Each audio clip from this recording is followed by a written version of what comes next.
Oh my goodness. Ladies and gentlemen, welcome to the stream. And hello there. Oh boy. Am I late? Yes. Yes, I am. You better believe it. Oh, love your faces. Hope you're doing awesome sauce this Thursday night. It is currently 9:09 p.m. We usually start at 8, by the way, so I'm like a whopping nine minutes. I'm 9 minutes late, plus or minus like an hour. You know, it's fine. I'm right here. Hi. Hello. Yes. Hello. And welcome back to the stream. It is great to see you. Oh my goodness. I can see that I'm like just slightly. There we go. Nailed it. Now we're perfect. Hi, I'm Mnemonic Man. How you doing? Hope you're doing awesome sauce. Good evening to you as well. Welcome on in. And hello. My goodness. It has been one heck of a day. And I'm going to tell you why. Tell me why. Ain't nothing but a heartache. No, we had kids going to school for the first time. Today was the first day of school for the OG gooder kid. She's 8. Oh my goodness. Grade 3, guys. Hot dang. I know. You're going to be like, what? But that can't be possible. Don't worry. We have the 5-year-old, the second oldest, going into school tomorrow, into the kindergarten, which is like, whoa, so many children in one place being cared for. It's like a garden of kinder-sized children, like a kindergarten. It's almost like it's German or something. It is, by the way. Oh man, you are much the tired. I feel you on that. We could both go get a coffee right now, and I'd be 100% down. I need to watch how much coffee that I'm having though. Same with some sugar at the moment, just because like I want to be more of the healthier. I know, right? Is it worth it? Is it worth it? No, it's not. Being healthy sucks. I mean, it feels good, but other than that, it sucks. Think about it. You got to eat stuff that other people tell you to do. You got to exercise. My goodness. Feeling good never felt so bad. It's true, though. Anybody else on that as well? Because I am. But yes, Kids in the Learning Place is going to be good. For those of you that don't know, let's just cut to the chase.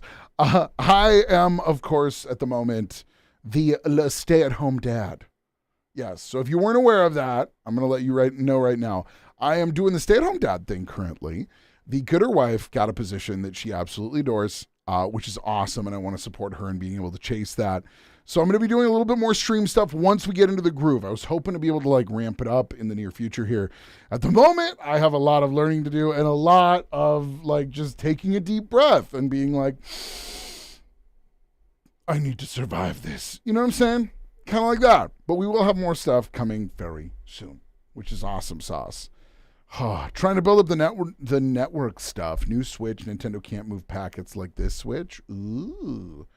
Home is where the Wi-Fi auto connects. Home is where the Wi-Fi is like something sweet and awesome sauce. I finally upgraded our Wi-Fi to have a couple different bands for it. So when we have people come, they're not on the same one as like all my setup and stuff. We ran into some issues with having too many devices connected. And so we started getting like certain devices would get booted off. And so I was like, no, we're not doing this. So now we have one of our Wi-Fi in the middle of a small town is Wendy's. And then there's the 2.4 gigahertz band, which is Junior Bacon Cheeseburger. Heck yeah. I'm thinking maybe if we make some other ones, we could do like Whopper, Burger King, you know, KFC, 2-piece meal. Previously, my Wi-Fi was some other awesome stuff. We had Surveillance Van, which was great, with a random number at the end of it, because then that just made people freak out and be like, the heck is that? And I'm like, oh, that's our Wi-Fi. Why? Because we can. Wi-Fi not. Oh, it's all good. Can now connect Wi-Fi things at 2.5 gigs. Okay, that's great. We can't do that here. We have 1 gig symmetrical, which is pretty great for a house. But we're no mega corporation or anything else like that. Plus, I do live in a town of like very few people. Like we probably have like 400 to 800 people. There's no one here. That's the closest place that we are to. Okay. And yet we have fiber optic internet. So it's all good. Surveillance van. Yes. So good. Oh, just before stream, I was having a great convo. I know that I want to thank, of course, a Farmer and Dracoan for sitting in with me and chilling. We were looking up long furbies. If you don't want to sleep tonight, just Google long Furby. And I can pretty much guarantee you will not find sleep. Because I know for myself and Farmer, at least, we're not going to be finding sleep. There's one of them that's like coming out of a doorway and it's got like 2 giant like jet black legs. But where the pelvis would be is the Furby face with ears and all. It is terrifying. All right? People are taking this and turning it into creepypasta. It's amazing. 10 out of 10, do not do this at home. It will kill you in your sleep. All right? Just throwing that out there. Long Furbies are the freaking worst. Oh, man. The other thing we were chatting about briefly was some of the stuff I threw into the description that I wanted to chat/complain about today. Do the long Furb. No. That's from Phineas and Ferb. We're talking about Furbies, the one pointless guy who animates. That's what we're talking about. True story. Whew. But yeah, we were chatting a little bit about 2 different big companies. One of them was like the 343 Industries /Microsoft, because I realized that I haven't played Halo Infinite in like 5 ever. And for anyone that's not aware of Halo Infinite, it's the latest and greatest Halo game. It's been out for like a long time now. I don't even remember how long. It's going to make me feel old. Just like looking up GTA 5. We looked at the release date for that. That was September 17th of 2013. GTA 5 is 10 years old in 10 days. Yeah, you want to feel old? Just think of GTA 5 as being old enough to be begging their parents for GTA 6. That's where we are now. Oh, gosh. But yeah, so I was thinking about like Halo Infinite, right? Halo Infinite was fun. Yes, I will agree. Halo Infinite was fun.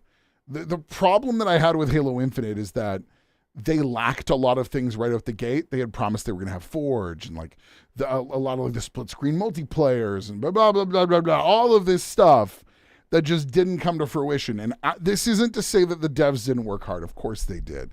They worked really hard on really crazy timelines and they deserve our respect and thanks for that. The problem that I have right now with like Halo Infinite, Halo 4, Halo 5 is that it feels like they keep missing out on great opportunities, right? One of the things that I found with Halo Infinite is that it didn't have like a really great end culmination. I feel like it ended too quickly. I wanted to fight bigger, badder baddies, if that makes sense.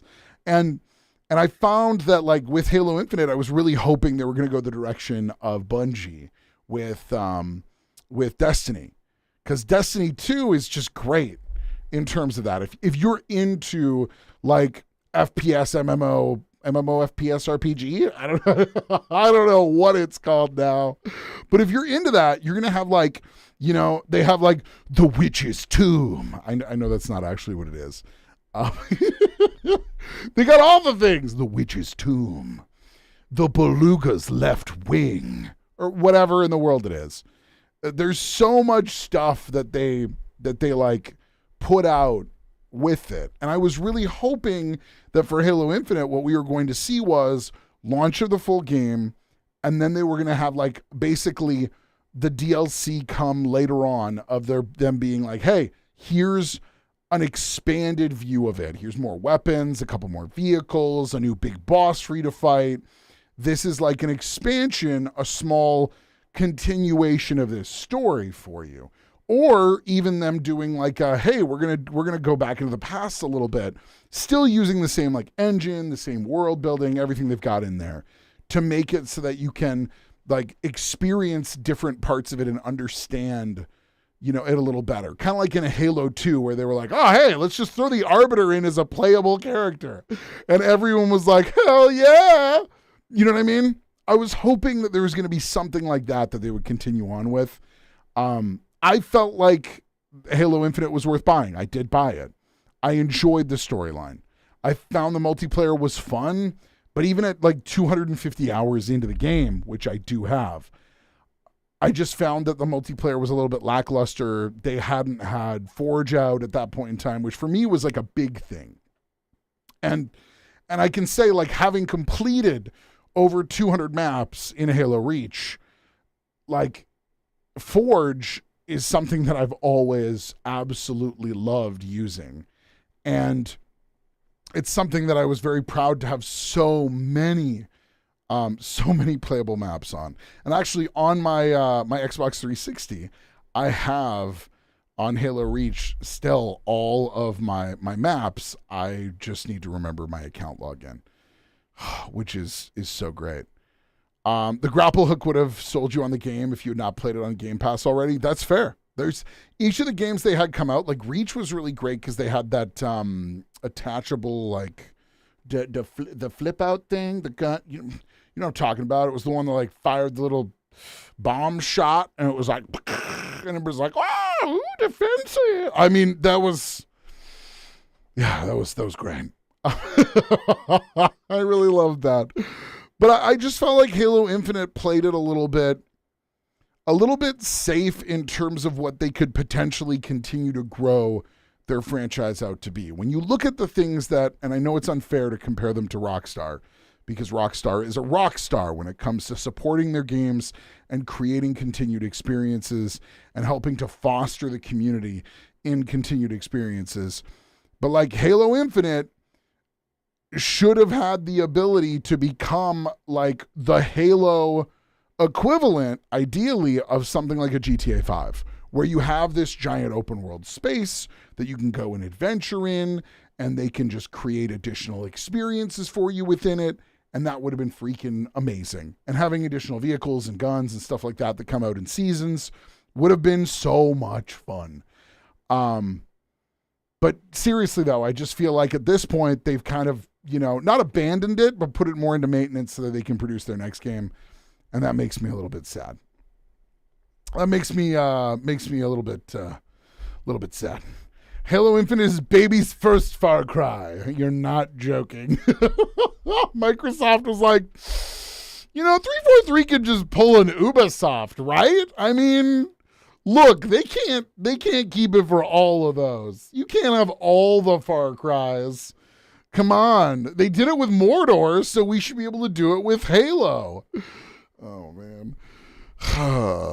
Yeah, but there's like, there's Blood Dragon, and then there's whatever the heck this is. If you want a better Halo Infinite, go play Far Cry 3 Blood Dragon.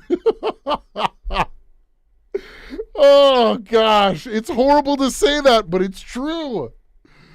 You get to shoot stuff, and it'll be like all Technicolor and crazy, and you'll have a great, amazing freaking storyline. Trust me. Go do it. Halo Reach gameplay was fun, but the story made you so mad. You don't launch a spaceship that heavy off the ground. Fair. Halo Reach's story didn't make me mad personally. I really enjoyed it. I thought Halo Reach was one of the better executed games that they had. I know that there were gaps, but there are in all of them. I'm not a huge Halo fan in terms of I haven't read the books. I haven't done all of that stuff. But I know enough of it to be really angry with Dr. Halsey and to know that she's a monster, And so, hey, her creation, Cortana, which is just like a splinter of her personality, it's no wonder that it decided to start hitting on Master Chief, apparently, in 343's idea of things. Terrible. Most of the Reach's story was good. It's literally that one point with the ship launching. Fair. I really thought it was like George's like storyline in there with Noble Six is so sad. All right, so some spoilers if you haven't played Halo Reach. Everybody dies unless you complete the game on Legendary, and then your character does not right away. Because I mean, eventually everybody dies. You know what I mean? Everybody. But yeah, in the Reach story, you have all of these characters that continue to like die off in a variety of different ways. But George literally is one of the ones who goes down with the ship. It's got to be detonated. There's a bomb. It's got to be detonated manually, of course, because it's a video game and an action movie in one. So that's how it works. George is like, I guess it's up to me. And then he goes and like gives you that like the hand grab hug, you know, where you like grab the person's hand in like a handshake thing. I can't do it. I'm a penguin. I don't have hands. But then he pulls him in, lifts him bodily up, which bear in mind, Spartans are really heavy. He physically lifts him up and just drops him off of the ship, which is amazing. Oh man. No wonder Cortana's all stuck up about we have enough dead heroes. Oh yeah, because Cortana would be programmed to think that the Spartans are good. Spoiler alert. They're not. They're weapons of destruction that were bred to take over the world and quash any form of rebellion. But Dr. Halsey, who did this in secret, conveniently made these super soldiers, and then intergalactic war broke out. With the Covenant, 3 different races of aliens, well, technically 4, but, you know, whatever, trying to wipe out the human race. And so she just freaking lucked out on her war crimes and ended up being really cool, allegedly. Woo, child soldiers, but it's okay because we need them now. I'm going to ask you the same thing I was asking Farmer. Do you know what Dr. Halsey did to procure those kids? I'm gonna ruin Dr. Halsey for you. You do? Okay, good. And it's terrible. Oh yeah, it's so bad on so many levels. So for anyone that's not aware of why Dr. Halsey from Halo is just an absolute monster, the story goes that she found candidates in families that would be really good for her program. And then she replaced them with clones who had a genetic defect so they would die horribly. Just a couple of years later. So she got to keep the originals and turn them into child super soldiers. Genetically modifying them and doing surgery on them and conditioning them for war. What a wonderful lady. But then she made an AI whose only job it was to destroy stuff, and then who glitched out and wouldn't let herself be decommissioned, and then essentially tried to start some weird love relationship with a robot human dude that her creator created. It's really messed up. It's really messed up. Gosh, Dr. Halsey, you suck. Great villain, though. She's more of an anti-hero in the entirety of it, but she's kind of a villain at the same time. Hey, if Halo Infinite, shows us anything, Cortana's no bucket of roses. True that. This is why you don't rush things like making people. No. You don't rush making people. Dr. Halsey rushes making people, but you should take it slow. Be cognizant of the other person that's helping with this.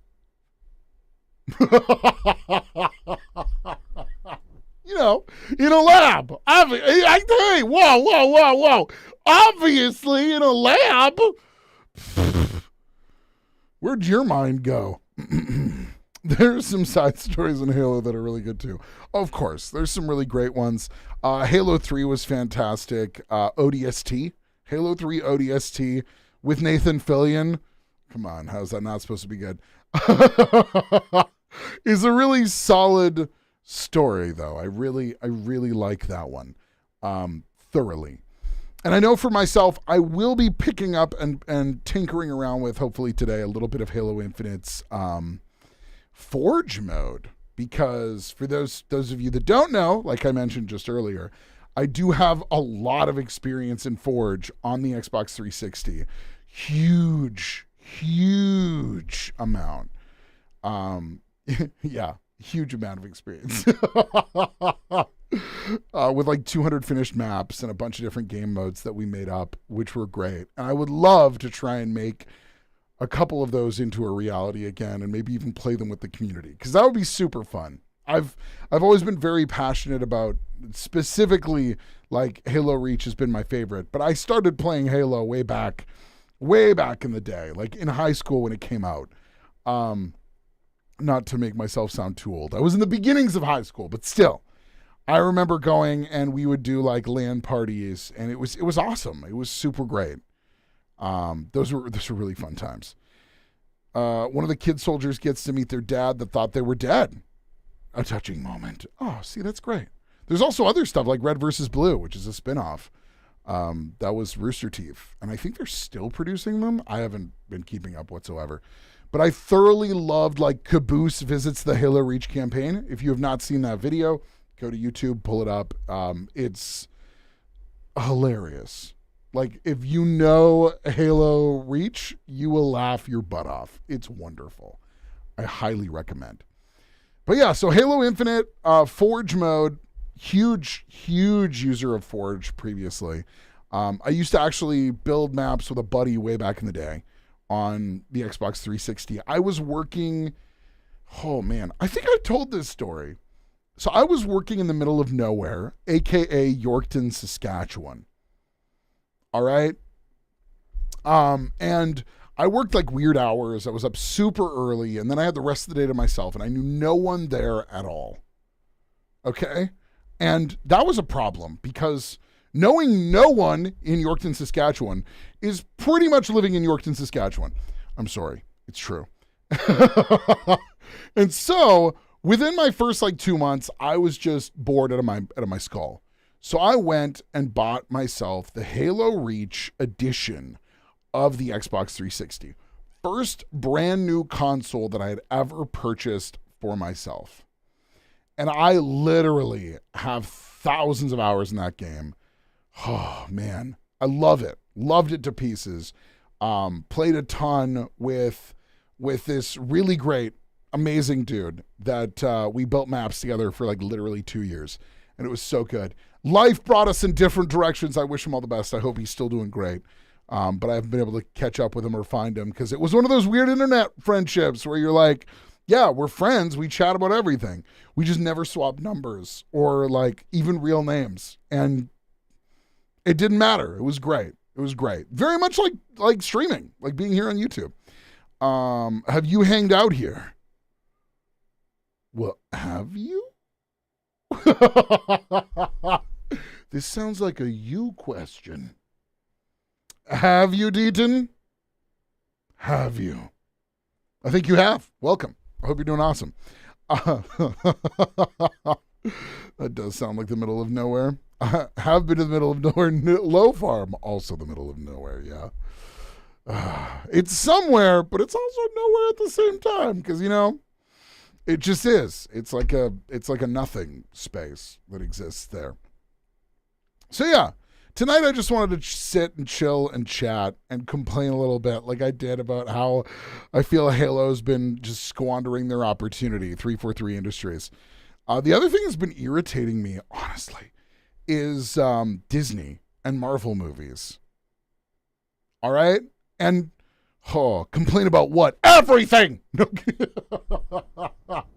All of the things. I shall complain about all of the first world experiences that we both have. Toilet paper. People put it on the wrong way. You know, it's supposed to face out, not in. Who the hell puts it on the inside towards the wall? Then you gotta like touch the whole roll to get access to it. Whereas if it's on the outside, you can just be like, hey, there it is. And then you're good to go. Like, who the hell does that? Just saying. It's true. It's true. You do that? Okay, wait a second. Are you kidding me? You better be joking, because holy crap. I'm kidding. I'm kidding. I respect your choices, even though I disagree with them heavily. Yeah. One of the big things, though, hey, for anybody, if you're putting a roll onto the like little spinny thing, I don't know what it's called. If you're impaling the toilet paper into its place of rest, we'll call it that way. This is going to be fine. You should like squish it first. That way, if it's near like a vent or whatever, it's not just going to unfurl itself and then you have to basically wrap it all back up and be like, oh, look, we have the most ghetto of toilet paper. It's fine. Which is fine too, to be fair. It's just whenever you go to a re-rolled toilet paper, it's like, oh, somebody touched every single one of those sheets. Holy sheet. That's awkward. But yeah, you do it differently where you live. You also wear your socks inside out. I mean, I guess, because the seams, I would assume, right? That way you don't have to feel those seams. Maybe you just need some seamless socks. You know what I'm saying? I could be totally fine. That could be fantastic. Yeah. See? Totally makes sense. So what I was going to complain about, you're not Deaton, you're a vigilante. Well, don't worry. That's why we have moderators and me here, so that if somebody comes in being creepy, I'll just smack them on the head with a hammer. You're like, wait, are you allowed to do that legally? Legally. Look, I can pretend to be a panda and have a knife at the same time. I can do whatever the hell I want. Okay? Okay, are we all on the same page? It's fine.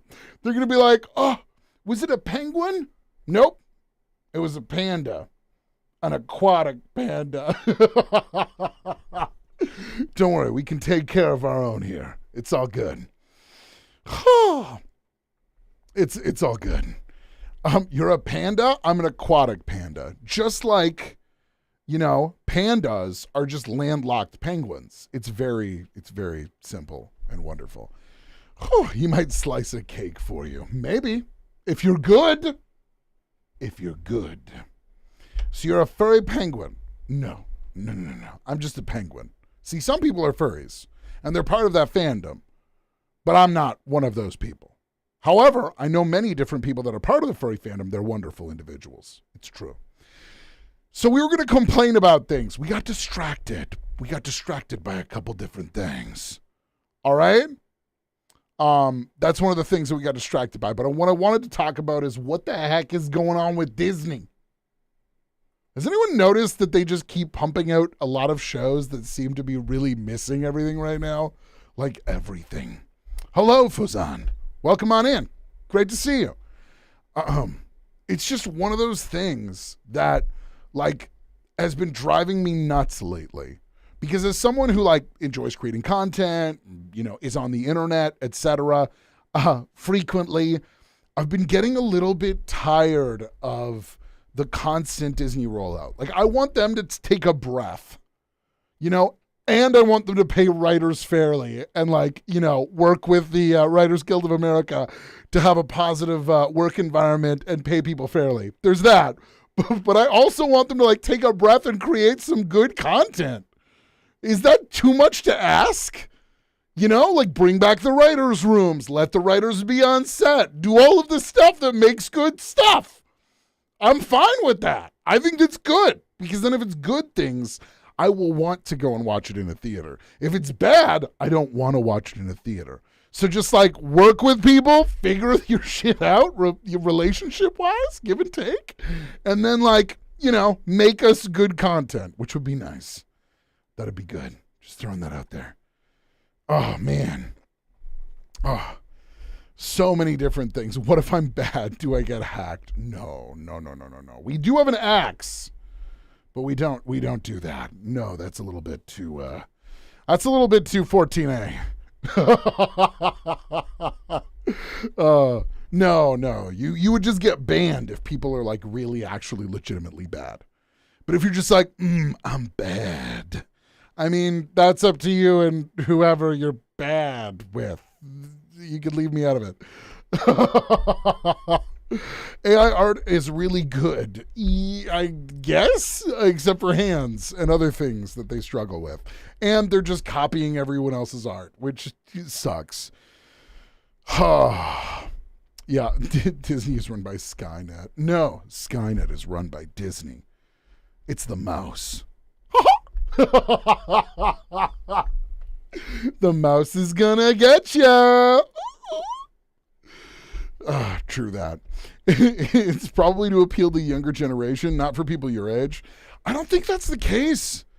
Help me. I think people like the younger generation consume so much content, right? Like I'm relatively old. I'm just gonna throw that out there. I have kids. I'm like that age of person. Okay. We talk about this on stream all the time. So hi, I'm Coderness. I'm a penguin from the internet, a very proud dad. I've got 4 munchkins, 4 small penguins, and I love them to pieces.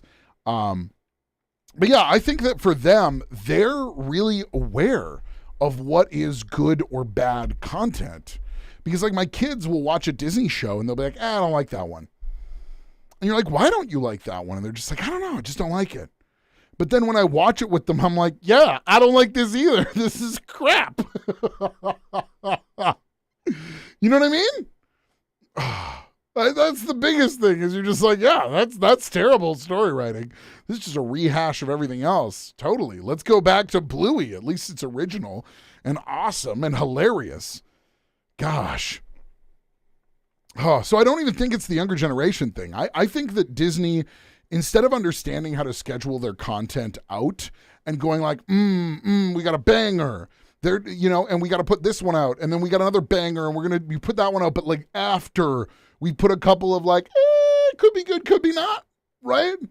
They don't really release those out in that way. They just kind of throw them out in however it's going to be because they're just trying to get as much content out as possible, and it sucks. Good stuff. There's no budget for that. Did you see the budget? We were going to do good stuff, but we didn't have a budget for it. Nah, but instead we just threw like $250 million at a remake of The Little Mermaid, which obviously was going to be just gangbusters right from the get-go. Oh, man. Yeah, and then they've been talking about redoing The Princess Bride, and you're just like, look, guys, if you're out of ideas, just admit it. Just admit you're out of ideas, okay?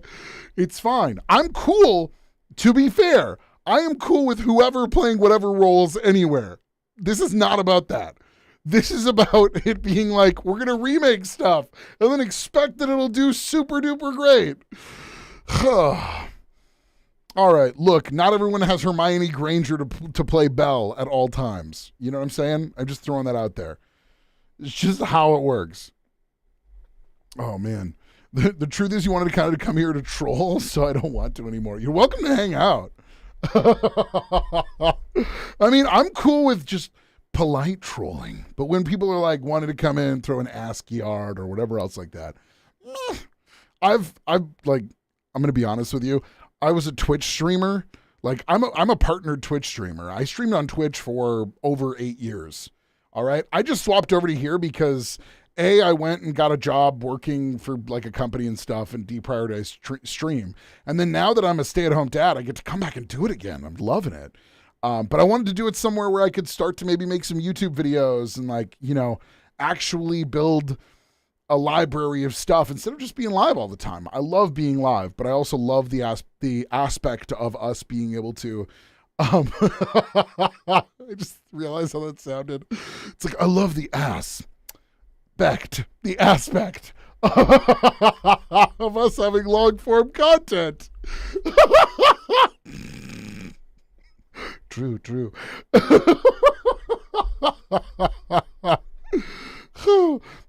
Ah, yes, the butts. Yes, indeed, the connoisseur of the butt. Indeed. Pork butt? I'm in.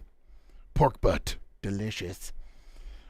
Disney canceled the new Snow White? Yeah, it's fair. I'm hoping that maybe they do decide to slow down on that stuff. I'd love to see them take a breath and like just slow down on certain things because genuinely, if you want to create stuff that's like, continuing going on, bringing back Phineas and Ferb is a great idea. That's something they're doing. They've got Hamster and Gretel that they can push forward. Those are both Dan Povenmire and Swampy shows, the guys who created the original Phineas and Ferb. Both of those are great things to push forward. You know what I mean? And like, damn, I'd love to see them. I would absolutely love to see them come back to trying to create some of their more iconic shows or styles of shows that they've built and have them releasing on something like Disney Plus. I just think that like pandemic did a lot of damage in terms of that, especially with like the live shows that they've been doing. Twitch is kind of dying these days. It's true. It's true. You're not lying. It's also that balance of like, I'm a little bit more, here we are talking about aspects. I am a little bit more of the PG to PG-13 variety of streamer. So I think it's the right choice for me. I really loved streaming on YouTube back in the day. Like the 2017 era was fantastic. 2017 to like 2019 was peak Twitch. All right. And then, yeah, things kind of fell apart there. It's been a bit of a gong show. There's just a lot of stuff that I didn't have that sat well with me.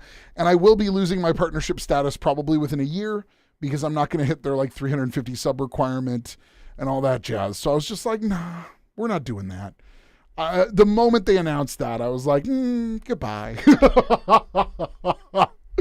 And it's good. It's good. I'm really enjoying YouTube. So thank you for the warm welcome. Would be funny if they tried to pull a Smallville with the dwarves of Snow White and end the show when they meet Snow White. That would actually be great. I would love to see a sitcom of the 7 like dwarves who live together in a house. And then at the very end, they do when they meet Snow White. So you're saying like Smallville, but it would also be like a How I Met Your Mother. How We Met Our Princess. Oh, that would actually be really great. I think that would be fantastic. It would be like Lord of the Rings with the dwarves. It would be like Lord of the Rings, right? Well, it wouldn't be Lord of the Rings though at that point. It would be The Hobbit meets Disney, which would be hilarious. Just think about this with me. If you could have all of the dwarves from The Hobbit and then you could put them together into one place and have recurring adventures for them in a mystical fairyland, right? They're full-grown men that are like 3 feet tall. This would be hilariously great. Come on. They're doing something really more important, but put it all aside for Snow White. When that's all done, flash cut back to what they were doing before. That'd be amazing. I think it would be great. You could just have them having adventures. They're going on dates. It's like a bunch of bachelors. And then they're saddled with Snow White. And then it's like, then it's like 2.5 men. Except it's more like 7 men and a girl. 7.5 of a man. It's like 3.5 men and a princess. Come on. It's basically what it would be. What mic am I using? I am using the Shure SM7B, and that's going into a voice channel mixer from ART. And then that's going into a Go XLR, which I'll have to swap out at some point. And then it's going into the computer. Yeah. So it's kind of like a daisy chain. So voice channel is for, compression, and it's also our preamp for the microphone, which is great. It's got some EQ on there as well, so I can do everything analog. If none of those things made sense to you, it's cool noise box with a bulb in it that makes my voice sound warmer, and it lets me do some cool stuff with it. Dope. Cool, exactly. Yeah, it's that moment where someone's like explaining FNAF, right? Like one of my nephews, he's just like, so how much do you know about FNAF? And I'm like, well, a little bit. And he goes into like this giant spiel of stuff, right? He goes into this spiel of like, boom, boom, boom, boom, boom, boom. This happens, and then there's this, and blah, blah, blah, blah, blah. And I'm just sitting there, I'm like, uh-huh. And he's staring at me being like, uh-huh. Mm-hmm. And then he's like, robots are really scary. Some of them have their faces pulled off, and others of them help you and stuff. But it happens after the original thing. And I'm like, dope. And he's like, dope. And I'm like, yeah. You laugh kind of like Santa Claus? I mean, sort of maybe? But more of like he'd be more of like a ho, ho, ho, ho, ho, ho, ho, ho, ho, right? Whereas I'm more of like still a belly laugh, but not the same thing. I could impersonate Santa! Yay! So what you're saying is if this doesn't work out, I just go to the North Pole, use voice recognition to steal everything, and then end up on the naughty list for life and probably get hunted down by a bunch of elves. Sweet. That can be my backup plan. Show them a full documentary about FNAF lore. Yeah, no, Semtex, I'm not really that much into FNAF. I know that lots of other people are, and I totally get why, because it seems fascinating. And also, who's not freaked out and weirded out by animatronic doodads from way back when? Furbies still haunt my nightmares, okay? Long Furbies, go Google the 2 words, long Furby. Good luck to you with the Google image search. You are on your own, and you will not sleep. So, have fun. Or work at a mall during Christmas? No. Not again.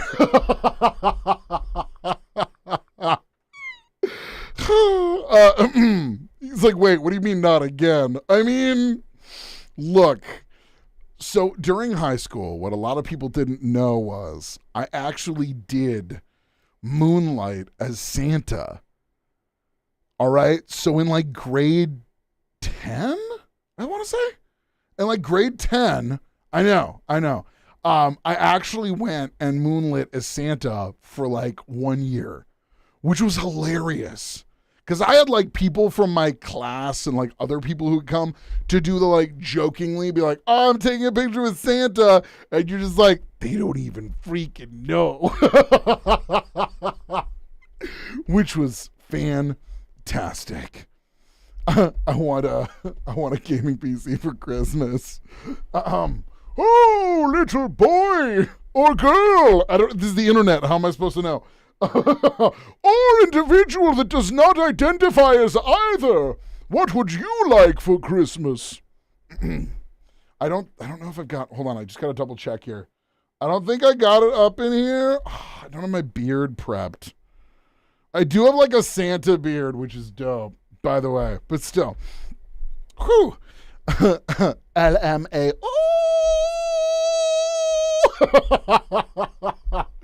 Do you know what I think of though when people throw in like additional O's? I know they're trying to be like, I'm laughing really long. But what that is, because that's like what, 5 O's? It's like laugh my ass off. Which is stupid. But great. At least I get what you're trying to say, of course. But like, come on. When you read it, it's like off. All of a sudden everyone becomes a seal. Hot dang. I mean, you're going for a gaming PC for Christmas, not a PS5? What? I mean, you're probably going to get more power out of the PS5, depending. And you should specify a good gaming PC. And if you're going to put it on your list, maybe put like an example so that like it doesn't get lost in translation, Because otherwise, like your mom or whoever's doing the middle ground part of that deal, right? Whatever 3PL, third-party logistics, is handling, this is the middleman, is going to completely screw you over. Don't worry, son. We got it on Craigslist. It's exactly what you wanted. It has one core in its CPU.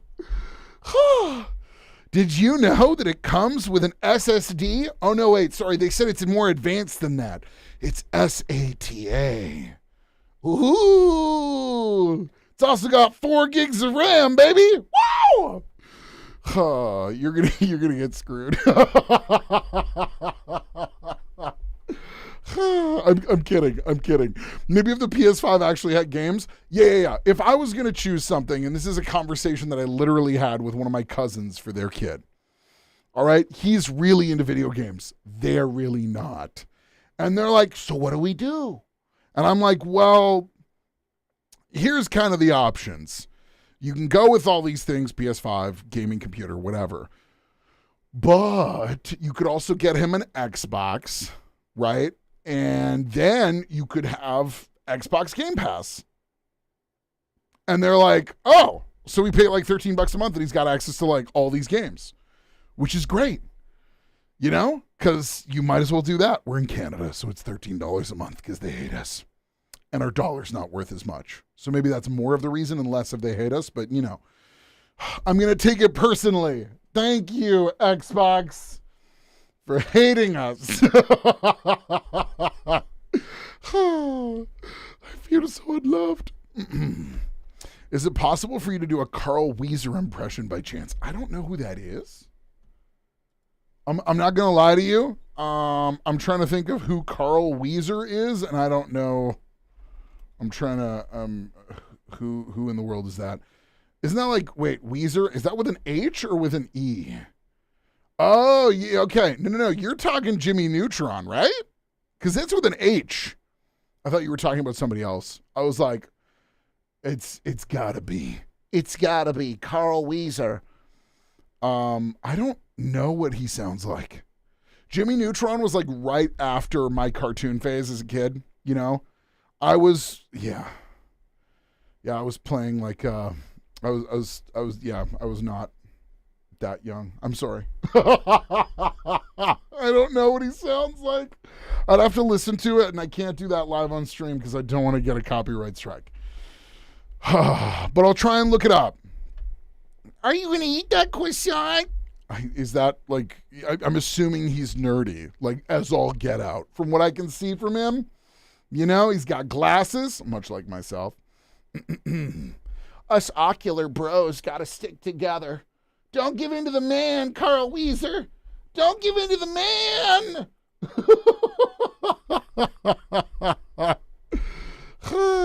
I'm doing my best here with no reference whatsoever. But a lot of people would say when they've met me, and if I point this out, you may realize how close this is. Farmer Dracoan, some of the people who may know my human form. There's a certain Recess character. I'm not even going to say it. Okay, fine, I'll say it. Mikey from Recess. That is essentially me. But like, if he growed up. If you think about it. It's how it goes. For a second, too, you were like Carl Weezer. I read Weezer. And I was like, Semtex, I'm seriously sitting here going like, you want me to destroy your sweater? Or whoa. Or you want to destroy my sweater? Okay, here's a thread. That was my first thought, literally, was do I need to go into the sweater song? Or what are we talking about here? Whoa. Hold this thread as I walk away. Anyway. Look, Weezer was like solid for that era, apparently. Can you do an impression on D's? Nah, you must be nuts. Sorry, can't do it. No can do. Best of luck to you, friend.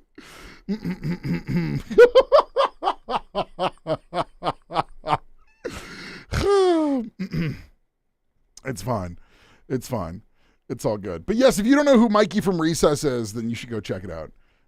No. See, you came into troll, but the problem is a lot of people forget that like most streamers are trolls themselves. Like we evolved from trolls into what we do here. And that's why we just like sit here and talk crap all the time. And I can sit here and talk crap about Disney, even though I'm not one of the people making those shows. Maybe the person who was behind Secret Invasion was like, this AI title sequence is a genius move on our part, and we will love it forever and ever and ever. Maybe that's what they thought, and they were wrong. And then they're like, wait, hold on, let's get real meta. First, we take a spy thriller like Secret Invasion, and then we remove all espionage. The people will love it. They'll beg us for more. Because who wants espionage in a spy thriller about secret invasions? Who would want that? Like, everyone. Like, freaking everybody, man.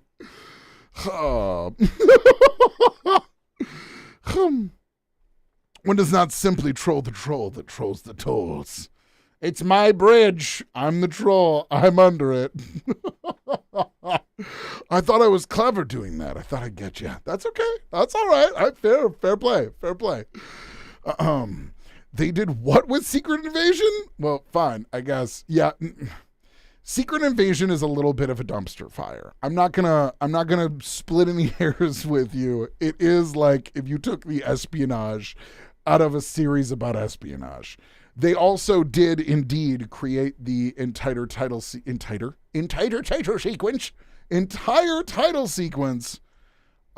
with AI.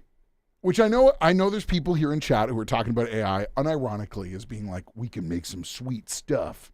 The one guy's like, I'm going to make anime girls. And it's like, okay.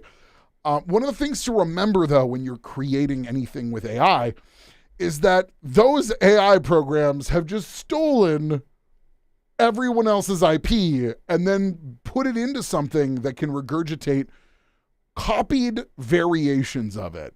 There's a reason why you can't have copyright or hold copyright over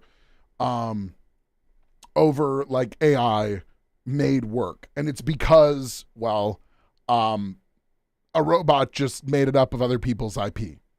So best of luck to you. There's going to be so many lawsuits. I'm not saying that AI won't happen. I'm just saying that by the time the dust settles and the lawsuits have cleared, we're going to see how much some of these AIs owe money to people. Like, oh man, people are just making Taylor Swift, versions of Drake songs and vice versa. And they're like, we're going to be fine. And it's like, what do you mean by fine? You're messing with the music industry. Taylor Swift has eaten companies alive to maintain her rights. You don't think she's going to do the same thing to you? She's a man-eater, but in the way of like companies and destroying them because they're jerks. Good luck. What would you do if someone used your voice to sing a song? I would highly consider suing them. It all depends on what they're doing with it. If they're just utilizing it for like fun and they're not going to use it for anything other than their personal use, all right, fair.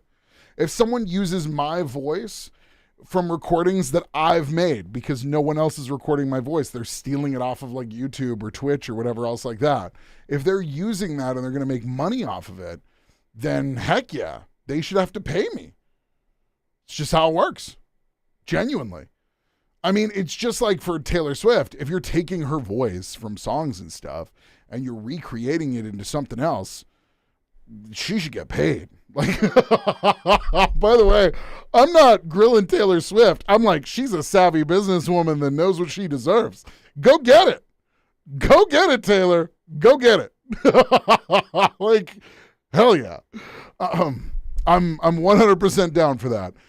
And I think it's going to be really interesting when they actually start to have to settle out. especially with like Chat GPT, when it's like, oh yeah, you're just gonna have something written in the style of Twilight. Oh, that means you scraped all of Twilight's stuff, all of their like, you know, all of their copywritten literature. That's gonna go over great. Like, that person doesn't just have oodles of money, right? They're just gonna sit there calling their lawyer, and the lawyer's ringtone's gonna be da da da da da da da da da da da da da da. Da, da, da, da, da, da, da, da.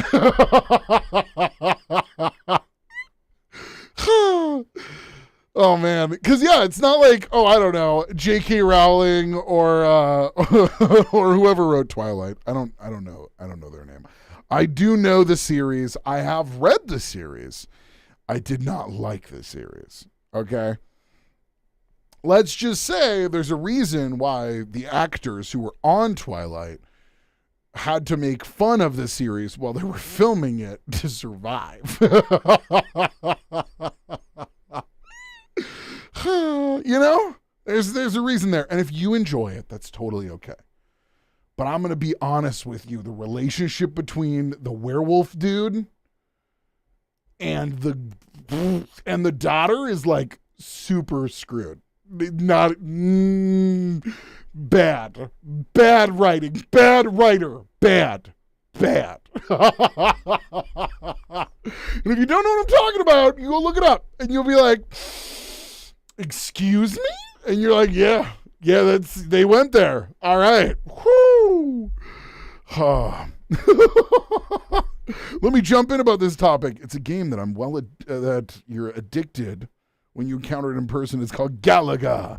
Ooh, Galaga, yes. What do you think of anime live actions? I haven't seen One Piece. I think that sometimes they can be pulled off.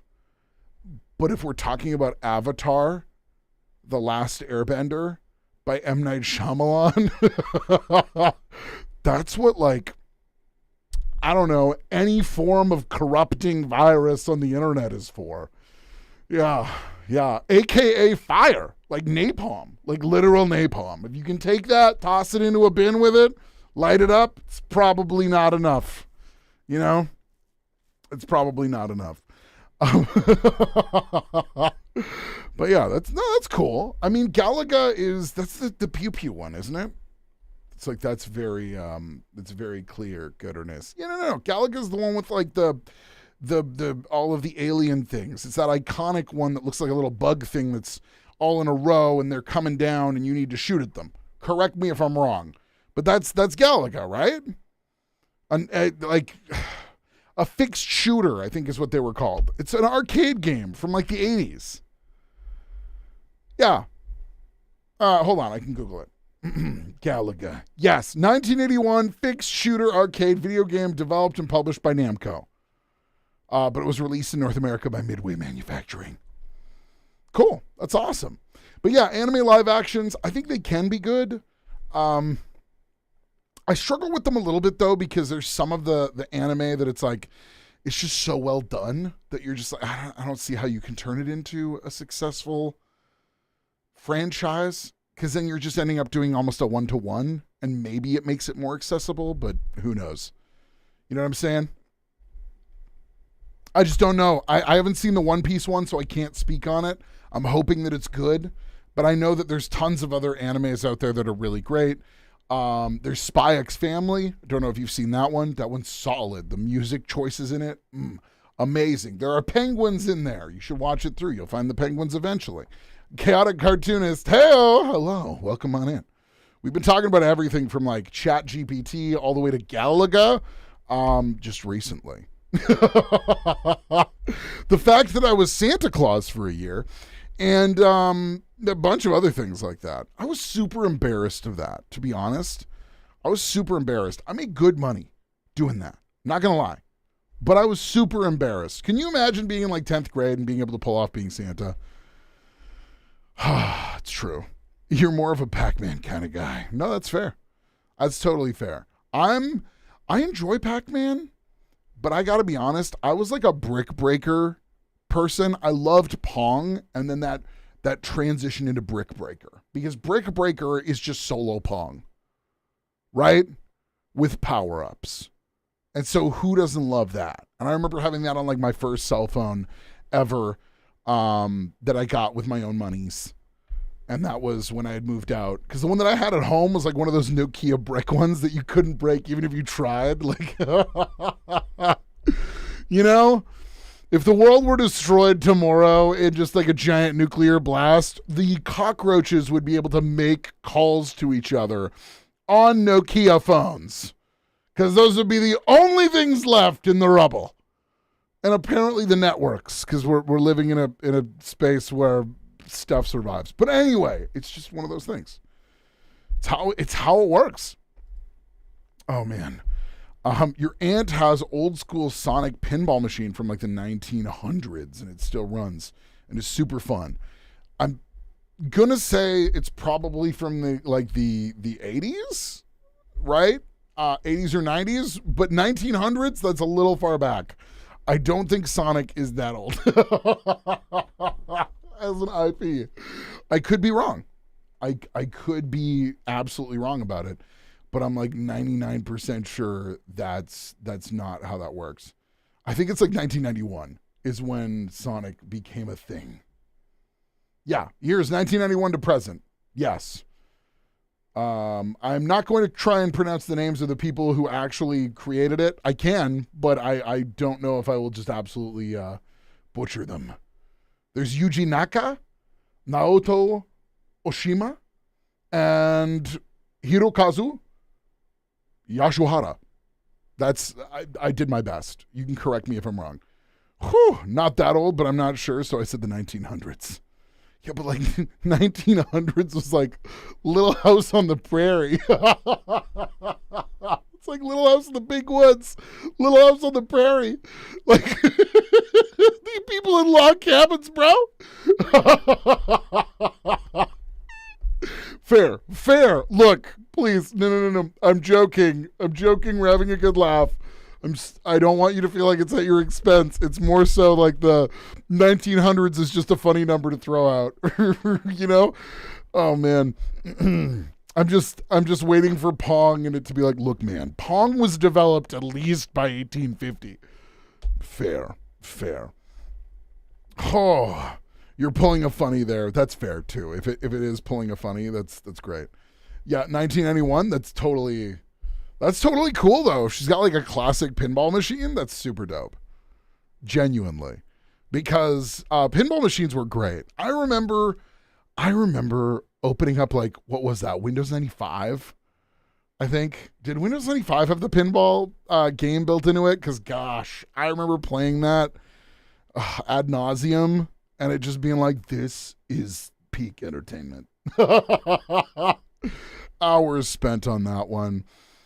Oh, man. I remember us getting, my brother and I, we played through Need for Speed Hot Pursuit like a ton.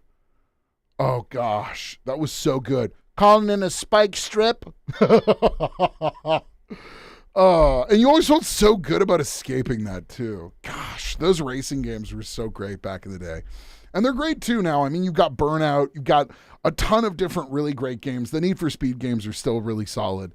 There's Need for Speed Payback, which I have played. That one's really fun. And I love it when they include the fact that you can now ram cars off the road. You know, that looks just amazing. Oh. Hey, speaking of movies and games, have y'all seen the new like Twisted Metal trailers that are coming out? Does anyone feel like we're in just like a dystopian universe where all of the IP from like our childhood / teen years is just being turned into shows? No one? Anybody else out there? Like, Twisted Metal was a really interesting PlayStation game because it was essentially Mario Kart but deranged. And someone out there was like, let's make it into a movie. Oh, yeah, there's a clown. He drives a pimped out ice cream truck. Let's call up West Coast Customs, baby, and give him rocket launchers. Twisted Metal. At least that's what it feels like. Yeah, that's what it feels like. They already turned Mario and Sonic into shows while you were still a kid. Oh, yeah. The shows, but that made like sense? How do I explain this? So the shows, I feel like the shows made sense more than the current movies do, because the shows were like, hey, let's adapt some of this into something that's digestible for kids and give it like a long running kind of like, awesome adventure where we can bring in characters and have like character development and plot development and all of this stuff. A lot of those for Sonic, I know there was like Sonic X and there's a bunch of those different ones. There was that whole one where he had like the underground freedom fighter vibes. Anybody else remember that one? That one absolutely existed. Okay. But yeah, they did multiple of both of the properties. Definitely. And they had like the live action Mario movie, which was a dumpster fire, but in a good way and a bad way. But yeah, I feel like with the new ones, though they are bringing them out, it's really intended to be like big box office properties. I don't know how much they spent on Sonic the Hedgehog, the movie, but it was like ridiculous amounts. Like the studio went under because of that whole thing where they couldn't figure out how to make his eyes correct. Because they were like, let's make him more human, which was the wrong choice. And then they fixed it, which was the right choice, but they also like literally killed the company off of that, which sucked. Sonic Saturday AM or Sonic Underground? Underground, I believe, is the one that I'm thinking of. That's the one where you could have put the X-Men theme in front of it, and it would have made like the exact same sense. Come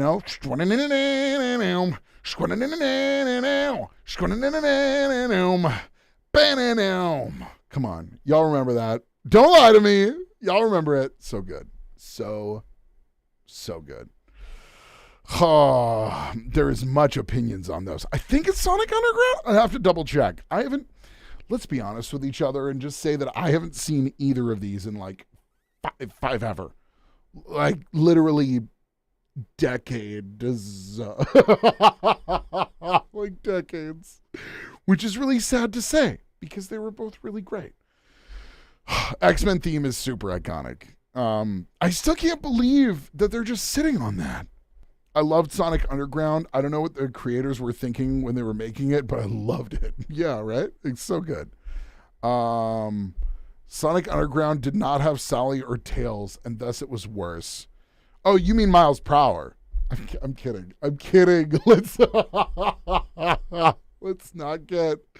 Let's not get too granular here, goodness. Yeah, okay, we got this. Him too. Yeah, Miles Tails Prower. Oh man. Yeah, one of the things that I do recall. I thought Sonic Underground was really solid though. Sonic Saturday AM was great as well, and I do fondly remember the Sonic Sonic and Tails combo being awesome. But I distinctly remember the whole freedom fighter underground movement stuff going on where, people were just like, fight the power in children's comics. It was great. Oh, the other Sonic anime that was a movie. Yeah, that was good. You liked the Sonic comics with the metal virus going around that was genuinely a cool concept? Oh, totally. And by the way, I don't want to say that the Sonic movie was bad. We watched Sonic 2 just like not that long ago, myself and the kids. It was good.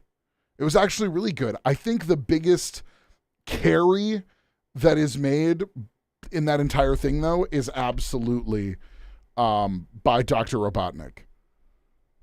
Okay? I mean, the fact of the matter is that by having, like, Jim Carrey, being the bad guy, he is the perfect person for that. Like, he makes that role. He owns that role.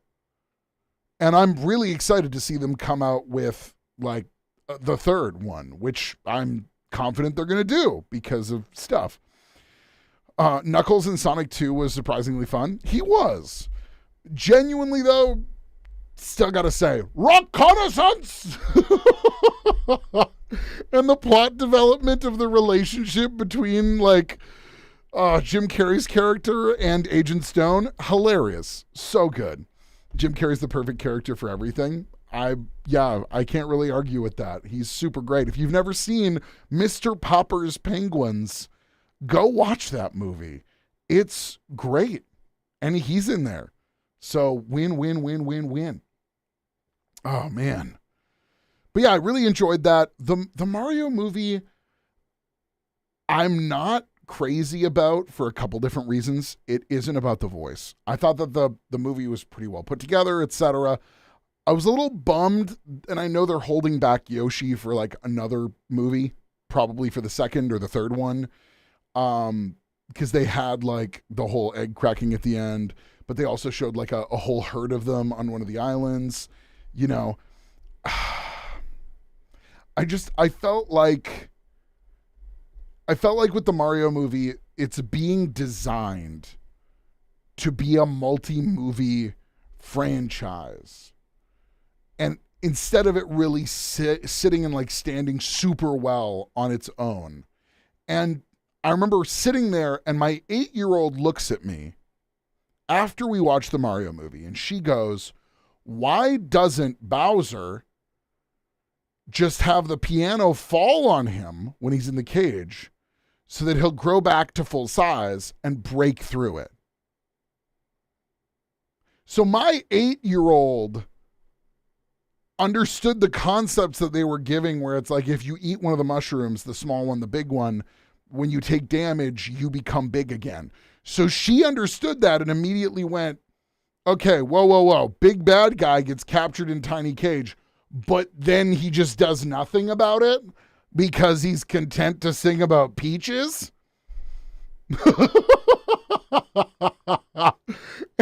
And my 8-year-old daughter is like tearing the logic to shreds. And I'm just sitting there like, yeah, I thought the same thing. So like, fair. From Pet Detective to Dumb and Dumber to Dr. Eggman. Oh man, he's done so many different things. Honestly, like The Mask as well. So much. The Mario movie, you're old, so you're not sure if the old live action movie or the new one with the guy almost making a New York accent. Yeah, I don't know. It's tough. It felt a little fast. Like the pacing was some Speedy Gonzalez kind of pacing. You're not kidding. I think that they were trying to introduce too many characters. I would have been very content with them not necessarily having Donkey Kong be in this one here. Because I felt like they didn't do enough of an homage to that franchise. And maybe they will in like a later one, etc. And they just wanted to like have him be in there because it's cool. But it literally was just like, yeah, nostalgia hits every single second, it felt like. And that kind of sucked, to be honest. Because you're right, the pacing was off. And the idea of not having like a good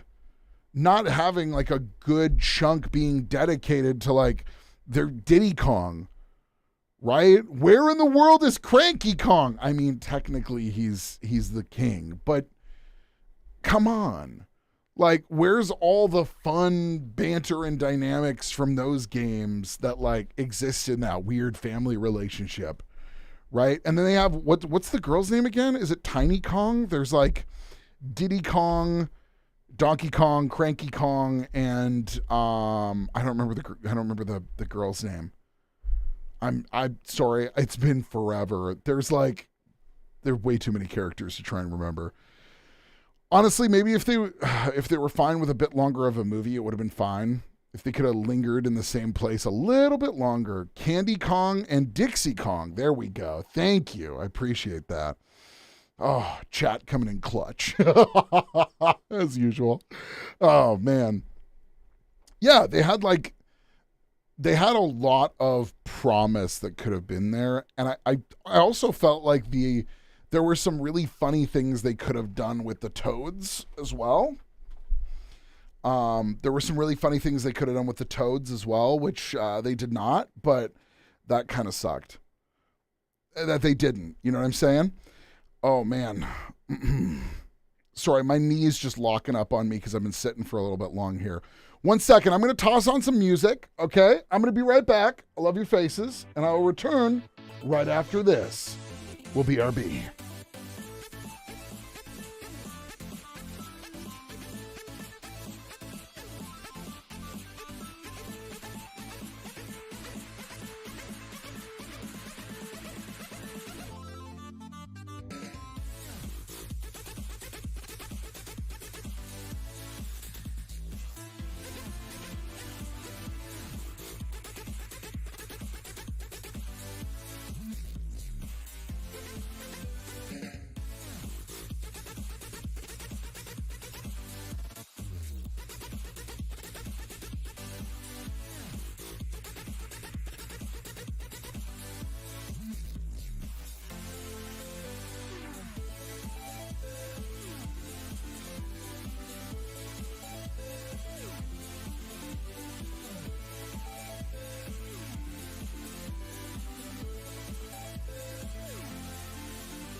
Oh my goodness.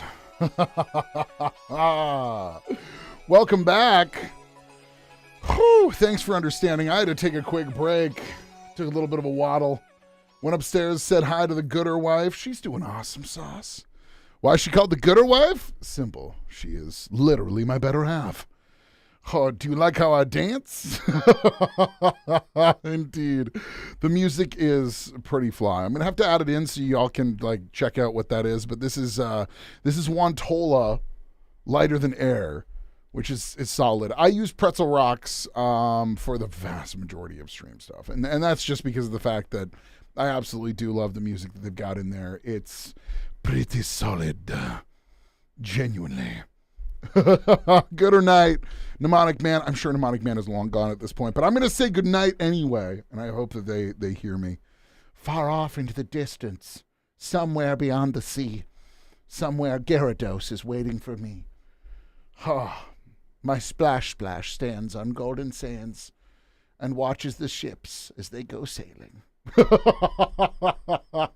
Was browsing memes. Thanks muchly. You're welcome. Oh, man, I hope you enjoy the sleep, because sleep is good. And I know I'm going to have to do that eventually here. I am, oh, man, one of the big things I've been working on right now that I want to check out again, like I said, Halo Infinite. Oh, yeah, okay, hold up. Wait, we're in the just chilling, but I'm just going to, throw it on there. I've got like 246 hours in this. There we go. I have the many of the hours in this. I have 89 of 144 achievements. Man. Okay, yeah, that's all good. Oh man, the power weapon from the armory, only 1.4% have that. What?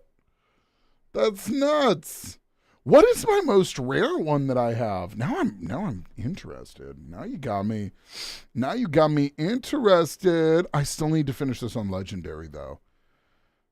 That's the thing. I still need to do that. But there are some like pretty relatively rare ones up in here, which is fun. I know I've got like a ton of the multiplayer because I did a lot of the multiplayer on here. Have you played VR games before? I haven't. No, I've been meaning to, but the headsets are just too expensive for me to jump into. Do you enjoy the VR? I don't mean that in a bad way. I just mean that in a way of like, it's something that a lot of people do, but not enough to make it as mainstream as it would be. I know they had the whole VR experience for Half-Life, right? Half-Life Alyx, which looked really great, and I really wish that I could play it, but yeah. The less expensive ones require Facebook. No. Never. I had Facebook once, a long time ago, and then I gave it up. Like a drug that I didn't need. Like a terrible influence that I had to purge from my life. Like a data-stealing mega giant of a company that only cared about my personal information so it could sell me ads. That's how quick I cut that out of my life. Woo! Oh, man. You have MetaQuest 2? Nice. How do you like that? Genuinely, I want to know. I haven't gone into it. I know like one of my nephews has the VR stuff, and he was like, you should try it. And yeah, I haven't borrowed it from him yet, but maybe I should at some point. Beat Saber looks awesome.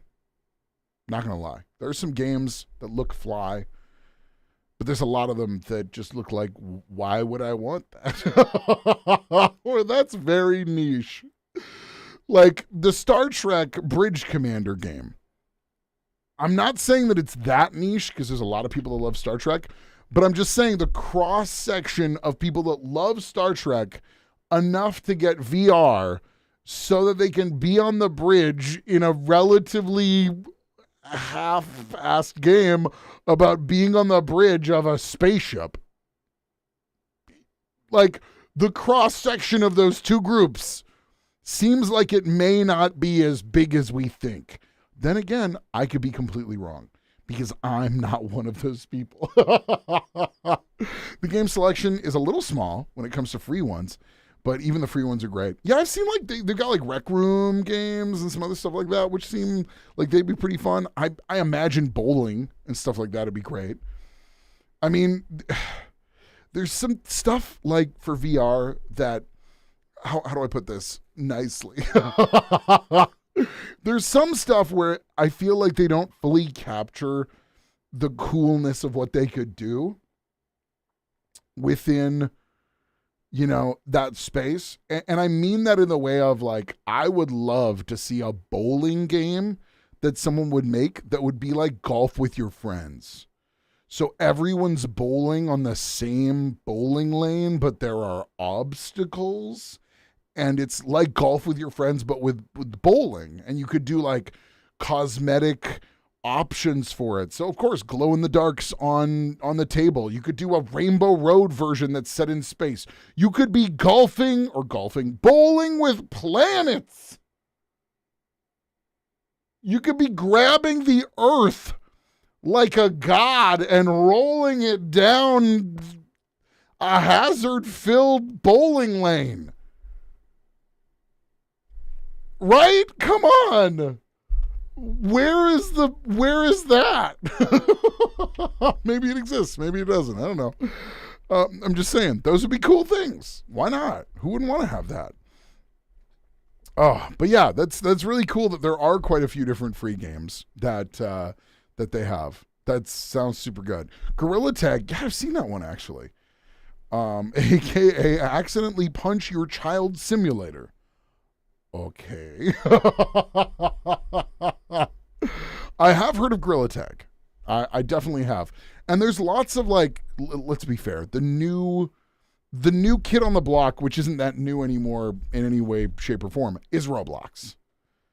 All right? Like Roblox experiences are huge. They're massive. They're free to play. There's so much craziness going on in it. Cosmetics are nuts. It's like Minecraft if Minecraft didn't care at all about like what people were essentially selling to children. Kind of like that. And I'm not saying Roblox doesn't care about kids. They do. They care about their users. There's just a lot more of a lax experience within that because it's all like online all the time. But the experiences on that stuff crazy. Doors is nuts. There's a bunch of those like pet simulator ones, which are crazy. And like, I totally get that people get addicted to wanting to build up their pet. It's essentially like boring Pokemon. That's really what it is. Don't fight with them. Just make them pretty. Give them baths. Walk, fly, jump your way to the next area where you can let your pet sleep. And once you have enough of the grind, then you do more grind, but in a different way. Basically. But that's Roblox in a nutshell. And there's some really great experiences too. Some awesome obbies. All sorts of stuff like that. Really brings me back to the OG Minecraft days. Like when the modded Minecraft scene was bumping, this is what it would have been if it had monetization that you could use in it. Legitimately, this is what it would have been. And Roblox is just kicking butt, taking names. And good for them. You've been enjoying VR chat? Oh yeah, that's pretty cool. That's pretty cool. Specifically games that were made in it, like Among Us, okay, or FNAF PvP. Interesting. Yeah, see, I've never played VR chat. And I know that might be weird because I'm a VTuber and that seems like it would just be a natural, normal thing to move into. I've thought about it beforehand as like jumping into VR chat and having some fun. Because I would probably have a blast. But it's also a weird and scary, dangerous place. Like the rest of the internet. It's like Disneyland. It's wonderful. And you should never leave your child unattended. You know what I'm saying? Because that's just how it is. That's not weird. VR chat is weird. But that's what I mean. VR chat is weird. It's like, yeah. I'm terrified of it. Just gonna throw that out there. Whew. Little bit terrified of it. I think I would have fun though. There's lots of cool people that you can meet and enjoy some time chilling with. But yes, I have not done any VR stuff. I hopefully will get to check some of it out at some point in time. Maybe. I don't know. I got to prioritize what I want to do. And that's I find one of the biggest challenges right now for everyone. Like we were talking about beforehand, how people were saying a lot of people are leaving Twitch and going to YouTube. Well, just streaming isn't enough though. And I'm doing streaming and I'm doing shorts, and that's good. That's good here on YouTube. And I'm loving it. And I'm loving meeting all the new people that are coming in with it. But YouTube is inherently made for long form content that you can then grab some shorts from and people can enjoy. And I'm still trying to figure out like where I want to land with that, what kind of content I want to make when it comes to like the YouTube long form content. Because there's lots of stuff that I'm passionate about that I love. And a lot of it is complaining. I'm kidding. I love breaking games and just having a fun time. I like building things. Yeah. I love building things. I love Teardown, the game. Oh gosh, do I ever love Teardown. The beauty of just absolute destruction. If you've never played Teardown, I highly recommend it. It is like voxel-based destruction. So you can go in and take, you know, a giant like tank and drive it through an empty shopping mall and take out everything and then roll the building on its side. It's amazing. You've seen people play it. Oh, I've played so much of that game and I love it to pieces. It's a really good game. We had started replaying through it, but I felt like with a lot of those things, especially because right now I'm streaming 1 day a week, it's hard. It's hard to have a series when I don't know when I'm going to be able to get back to it. Because even like today, normally we'd be playing some games, but I'm loving just sitting, chilling, and chatting. I love just chatting with y'all as well. I find that it on a day like today, where I've had a super long day with the kiddos, and I've had a super long day because it's like first day of school. For those of you that don't know, the Gooder wife is a teacher, and so that exacerbates that a little bit of like the busy schedules, and that just makes it so that for me, I'm like swamped a little bit, right? And so I just wanted to jump on and chat and visit. And I was like, I might only be on till like, 9:30 p.m. from like, or, from 9 to 9:30. But forget that. It's already 11. I'm having fun. That's the important thing. You're having fun. I'm having fun. I love it. I saw someone blowtorch a window open, just happily taking their time. And then just hopping into a car and driving through a wall. Yeah, 100%. We have a couple. There's one where I painstakingly, I took a boat and I set it up so I could complete a heist. And then I needed to drive a car to it quickly. And I promptly drove that truck and then got out and the truck kept going and sank the boat. I wish I was joking. I'm not. I straight up like painstakingly set up a thing and then immediately just completely obliterated it. It's great. Teardown's awesome. I highly recommend. But I've thoroughly been enjoying it. And I know for me, I'm doing a little bit of soul searching. So if you're wondering why like I don't have any videos up or like long form content that's on a weekly schedule or anything like that, currently that's just because I'm literally chewing through, what do I want to do? Do I want to talk about things that I know super well, like the Twitch and YouTube space, because I've been in it for like almost a decade? Do I want to create more video game content of just really funny experiences that we go through a game of me just absolutely making mistakes or breaking things or, how do I want to go with that? And I think there's some really great people in those spaces already. Right? Like there's some really fantastic people. So I'm trying to figure out what I want to push forward with. I know I will. I've just been taking a heavy breather while adjusting to being, the full-time stay-at-home dad. And I'll figure it out. I just need a little bit of time to do so. So I appreciate everybody being so chill about it while I've been moving forward. And I'm going to keep pushing like, all of the shorts and all that stuff. So if you are subscribed to the channel, then you'll get the YouTube shorts that'll pop up in your feed. And I've been putting those out on a daily basis. So really loving that. You don't judge. You've been stuck trying to figure out what to do next. That is totally fair. And honestly, sometimes you need that space. What people forget is that creating things, doing things creatively takes time to be able to think and process through and adjust to all the stuff you've had going on, right? As someone, for myself, I'm a relatively creative person. If I'm going to go and find a creative solution, I need like downtime to do that. And a lot of people would be like, but you're not busy. No, you're right. I'm absorbing and processing through all of my experiences so that I can take out the things that I go, that's funny, or that's enjoyable, or that's whatever. And I put it in together and I can make something great. It's like when you see writers who sit down and they spend more time thinking than they do writing. That's good, because it means that they're actually trying to process through everything that they want to get down onto the page.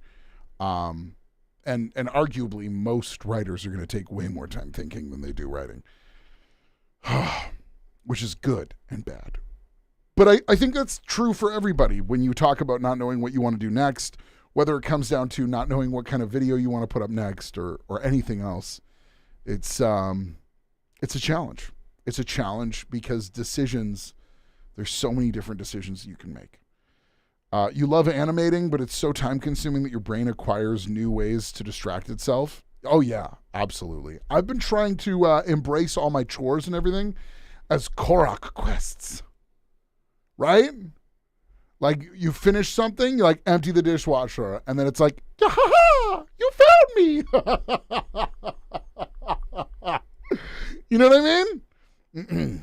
Just think about it. There's going to be a Korok in there. You're going to get a seed, baby. Just like in The Legend of Zelda. Oh, man. All those Korok seeds just waiting to be collected. Taking out the trash, Korok. Taking the dog for a walk and scooping up its poop, Korok, baby. Woo! Yeah, you found me. But yeah, if you're doing animating, etc., I would say that there's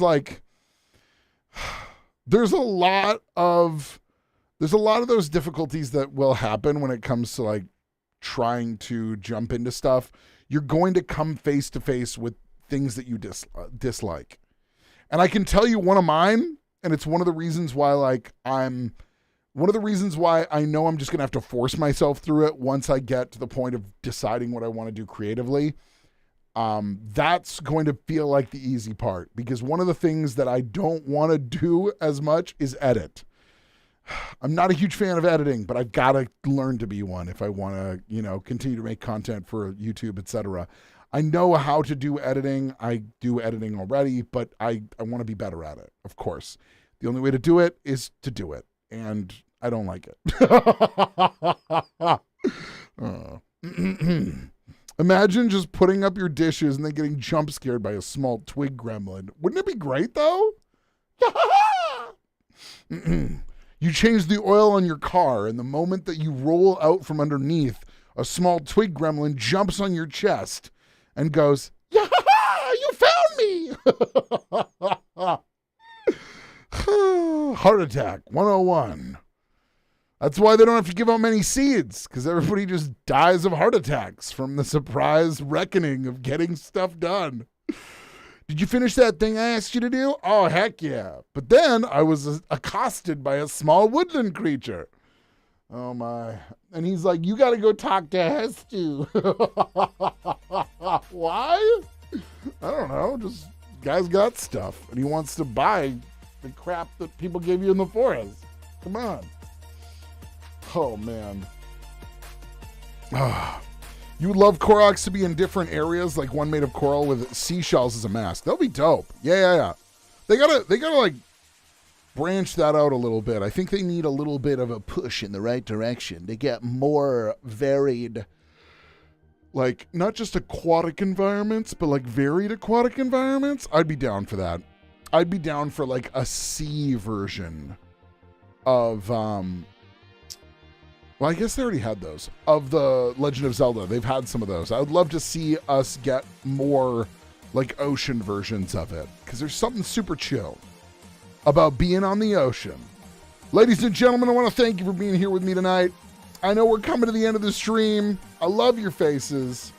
We are going to do some gaming next week. I got to take a look at like the new Halo Infinite Forge. I know it's been out for like almost a year, but I haven't looked into it. I definitely want to check it out, and if there is a chance where we can get together and play some maps together and do some stuff, build some maps, that'd be super fun. Thank you so much for chilling with me here on your Thursday night and or Friday night, depending on where you are in the world. We're back on Thursday at 8 p.m. Central Time for the like North American Central Time. All right? I will see you then. Remember that you're loved and appreciated. And I'll catch you on the flip side. Good night. Do do do do do do do do do do do do do do do.